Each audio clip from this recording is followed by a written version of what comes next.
Ohayo gozaimasu. Now I'll go back to English.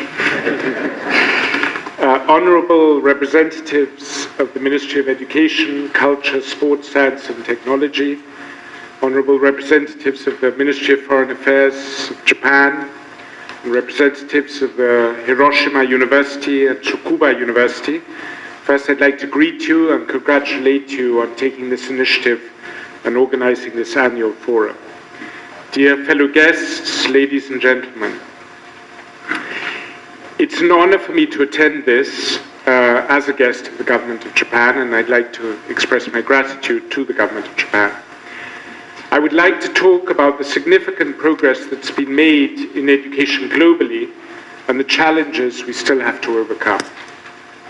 In 15 years, between the year 2000 and 2015, the number of children not attending school dropped by 100 million, from 374 million to 264 million children. Since 2002, the number of girls completing primary school for every 100 boys has risen from 83 to 94. This progress is significant, but there's much more that remains to be done.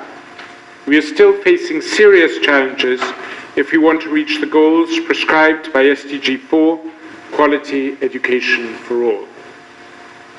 More than 260 million children are still out of school, and most of them are girls. Women represent nearly 2/3 of the world's illiterate. Of the 61 million out-of-school children of primary school age, more than half live in sub-Saharan Africa. To improve the situation, let me point out 5 key challenges ahead of us. First, we need to close the funding gap. Education share in total aid has fallen for 6 years in a row, from 10% of aid expenditure in 2009 to 6.9% in 2015. This is understandable in light of the dramatically increasing needs in emergency crisis response. But international finance for education will need to rise from 16 billion in 2015 to 89 billion US dollars in 2030 to meet the scale of the financing needs.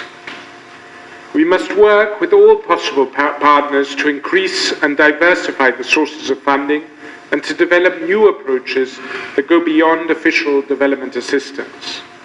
At the last G20 summit, the Secretary General's proposal was welcomed to create an innovative international financial facility for education.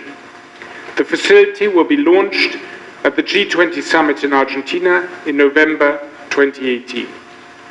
The focus of the facility will be on low middle-income countries, leveraging multilateral development banks to bring new and additional funding.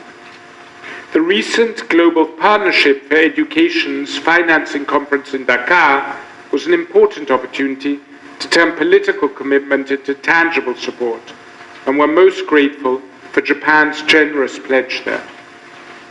Second, we have to focus on girls. Every year of secondary schooling, a girl boosts her earning power by as much as 25%. Tragically, only 1% of poor, rural young women in low-income countries complete secondary schooling. Girls face a range of barriers, from gender-based violence to schools that lack separate restroom facilities to the social and cultural norms that prevent girls from even attending school in some parts of the world. To overcome this is not only an issue of funding, but requires strong political support as well.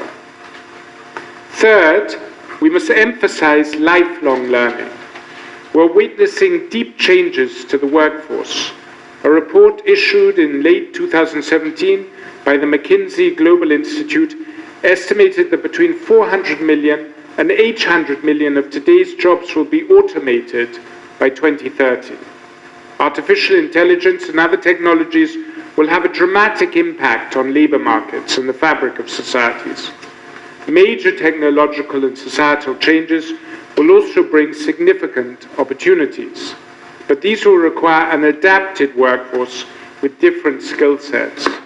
We need to make sure that when we talk about education, we talk about the new skills that the workforce needs to acquire to adapt to these transformative changes. Fourth, we need to focus on children and youth affected by conflict. This is an extremely important investment since there's a strong correlation between education and peace. In countries where the school enrollment rate for secondary schooling is 10% higher than the average, the risk of war is reduced by about 3%. A fifth challenge is providing education in conflict. As conflicts have spread in Africa and the Middle East, funding requests for education emergencies have increased by 21% in the last 5 years.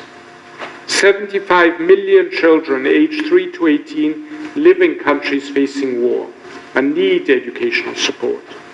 In 2016, education in emergencies received only 2.7% of humanitarian aid, well below the target of 4%. In conclusion, investing in education, especially education for girls, is about much more than education. It's about creating peaceful and just societies in line with SDG 16. It's about reducing inequality in line with SDGs 5 and 10. It's about eradicating poverty in line with SDG 1. And it's about decent work in line with SDG 7. Financing education is the best investment we can make for a better world and a better future. Education has a direct correlation to all aspects of development, as well as to peace and security.